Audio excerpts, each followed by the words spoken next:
Terus nanti Pak, kalau Bapak ini terpilih nih, apa yang akan Bapak perbuat supaya Bogor ini makin maju ini? Selain yang tadi, apa lagi?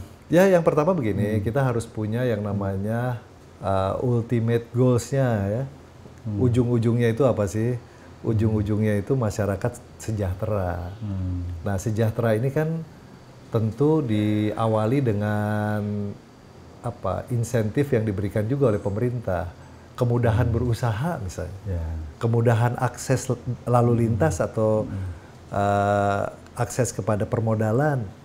Nah, jadi itu dulu. Nah, goalsnya bagaimana mensejahterakan rakyat. Kemudian tentu di tengah-tengahnya itu kita punya tema. Bogor ini mau dibawa kemana kan gitu kan? Kalau kita bicara yang namanya potensi Kota Bogor ini beda loh sama kota-kota lain, ya kan?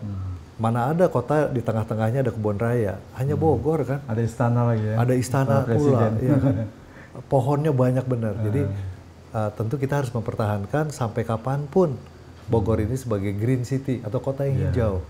Nah, kota yang hijau ini bukan hanya jumlah pohonnya saja, tetapi bagaimana misalnya tingkat polusinya semakin lama semakin rendah. Kalau tingkat polusinya semakin lama semakin rendah, masyarakatnya akan semakin sehat kan gitu kan. Itu salah satunya. Kemudian effortnya apa aja? Nah, lalu lintasnya diperbaiki dong. Di tengah kota jangan banyak polutannya, jangan banyak polusi udaranya. Mungkin kendaraan umum kali, angkot-angkot juga bisa. Kalaupun misalnya ada kendaraan angkutan umum, angkutan publik, harus beralih ke angkutan massal. Angkutan massalnya yang bagaimana?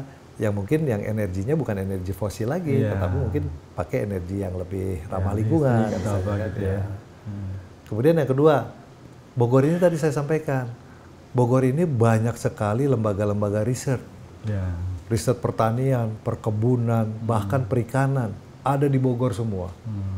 Nah, jadi bagaimana kita bisa memanfaatkan potensi yang ada ini menjadi sumber pendapatan masyarakat.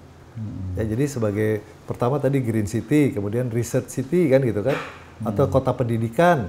Karena apa? Karena di sini ada IPB, ada Universitas Pakuan, kemudian juga ada Universitas Ibnu Khaldun, ada lagi IBIK ya, Kesatuan, kemudian ada banyak lagi sekolah-sekolah, termasuk IPB Vokasi juga cukup besar ada di Kota Bogor. Jadi memang potensi-potensi ini harus kita kembangkan. Yang tadi tujuan utamanya adalah bagaimana dengan predikat Kota Bogor, kota yang hijau, kota yang kota riset, kota wisata ini kemudian menunjang kesejahteraan masyarakat.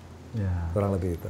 Ini karena terbatasnya waktu. Mungkin pertanyaan terakhir, Kang Deddy, apa harapan dan apa saran Kang Deddy supaya generasi muda kita itu siap untuk menghadapi Indonesia Emas 2045? Yang pertama, jangan yang susah-susah sebetulnya ya.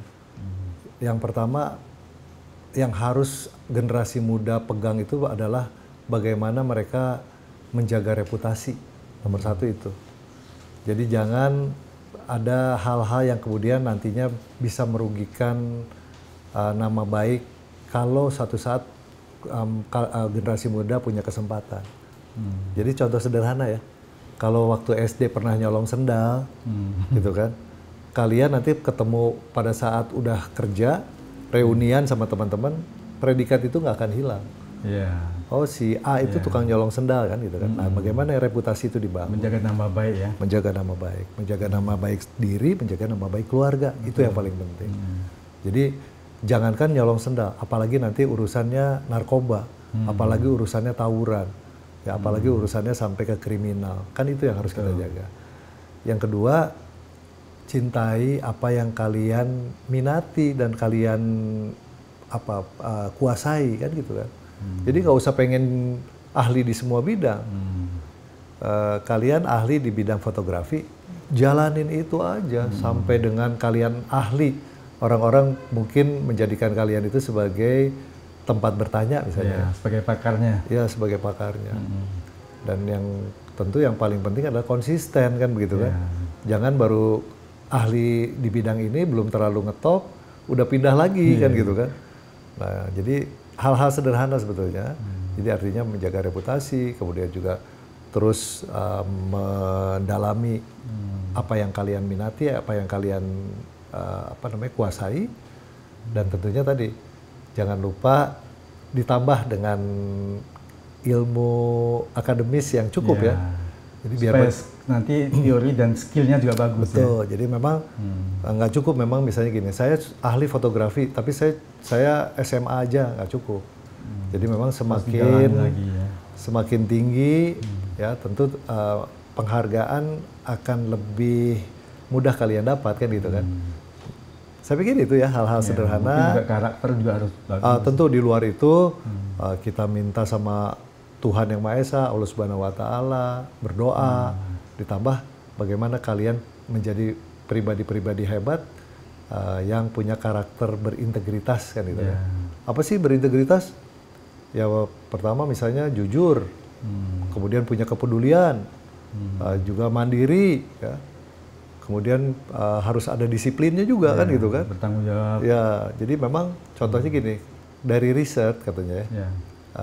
Orang-orang yang sukses ini dari kecil itu selalu membersihkan, melipat selimut atau membereskan kamar tidurnya sendiri. Hal-hal kecil ya? Iya, itu dari riset tuh, bukan katanya-katanya. Jadi orang-orang besar itu dimulai dari kamarnya dulu, diberesin, dirapihin, hal-hal kecil. Jadi kejujuran, kemandirian, kedisiplinan ya, kepedulian, kemudian tanggung jawab, kerja keras, kesederhanaan dan keberanian, terakhir punya rasa keadilan. Nah itu paling penting.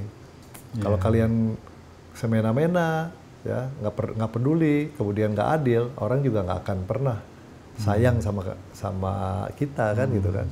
Nah itu harus ditunjukkan, harus bisa dirasakan juga sama orang lain. Jadi nilai-nilai integritas itu menjadi penting, menjadi bahan, menjadi modal kita untuk bisa maju dan istilahnya dipercaya sama orang.